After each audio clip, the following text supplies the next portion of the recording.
Friends, welcome to Indian maniac. क्या आपके मन में भी यही सवाल आता है कि बहुत देर तक पानी में रहने के बाद हमारी उंगलियों पे और पैरों की खाल पर रिंकल्स क्यों आ जाते हैं, या फिर हमको कभी-कभी गूज़बम्प्स क्यों आते हैं? आइए जानते हैं ऐसा क्यों होता है। पहले के जमाने में माना जाता था कि ऐसा ऑस्मोसिस के कारण होता है, जिस वजह से आपकी जो खाल है वो स्वेल अप हो जाती है और उसमें रिंकल्स आने लगते हैं।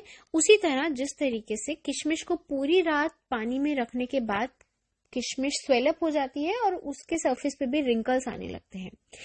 लेकिन आजकल के साइंटिस्ट का मानना है कि इसको हम इवोल्यूशनरी अडेप्टेशन कहते हैं। बहुत देर तक पानी में रहने की वजह से आपकी स्किन सॉफ्ट होने लगती है और आप ग्रिप लूज करने लगते हो। उसी ग्रिप को मेंटेन करने के लिए आपकी बॉडी अपने आसपास के एनवायरनमेंट के अकॉर्डिंग अपने आप को अडेप्ट करती है और आपकी स्किन पर रिंकल्स आने लगते हैं।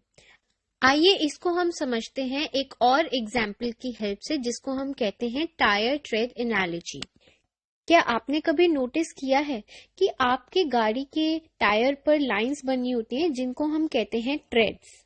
जब आपकी गाड़ी किसी गीले सरफेस पर जाती है तो पानी इन ट्रेड्स में से होकर बाहर निकल जाता है और आपके गाड़ी के टायर की ग्रिप सड़क पर बनी रहती है। बिल्कुल इसी तरह हमारी स्किन पर बने रिंकल्स भी इन टायर्स के ट्रेड्स की तरह काम करते हैं और हमारी पानी में ग्रिप बनाए रखते हैं।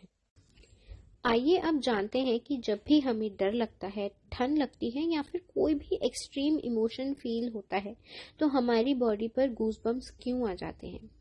दरअसल दोस्तों, हमारे स्किन के नीचे हजारों इरेक्टर पिली नाम की मसल्स प्रेजेंट होती हैं। हमारी बॉडी पर प्रेजेंट हर बाल एक इरेक्टर पिली मसल से कनेक्टेड होता है।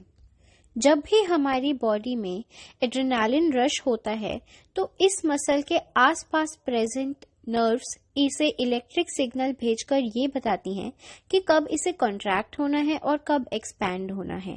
इसी कॉन्ट्रैक्शन और एक्सपेंशन की वजह से हमें गूज़बम्प्स आते हैं। ये फिनोमेना सिर्फ इंसानों में ही नहीं बल्कि सभी लॉन्ग हेयर्ड मैमल्स में पाया जाता है। इसका पर्पस ये होता है कि जब भी किसी जानवर को किसी दुश्मन से डर लगे तो उसे गूज़बम्प्स आ जाते हैं और वो आकार में बड़ा लगने लगता है और दुश्मन डरकर भाग जाता है।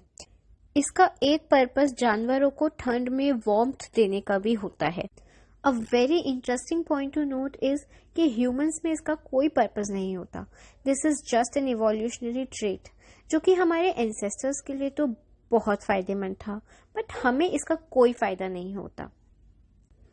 Thanks for watching a video. अगर आप ऐसे ही इंटरेस्टिंग फैक्ट्स जानना चाहते हैं तो please like, share, comment and subscribe to our channel.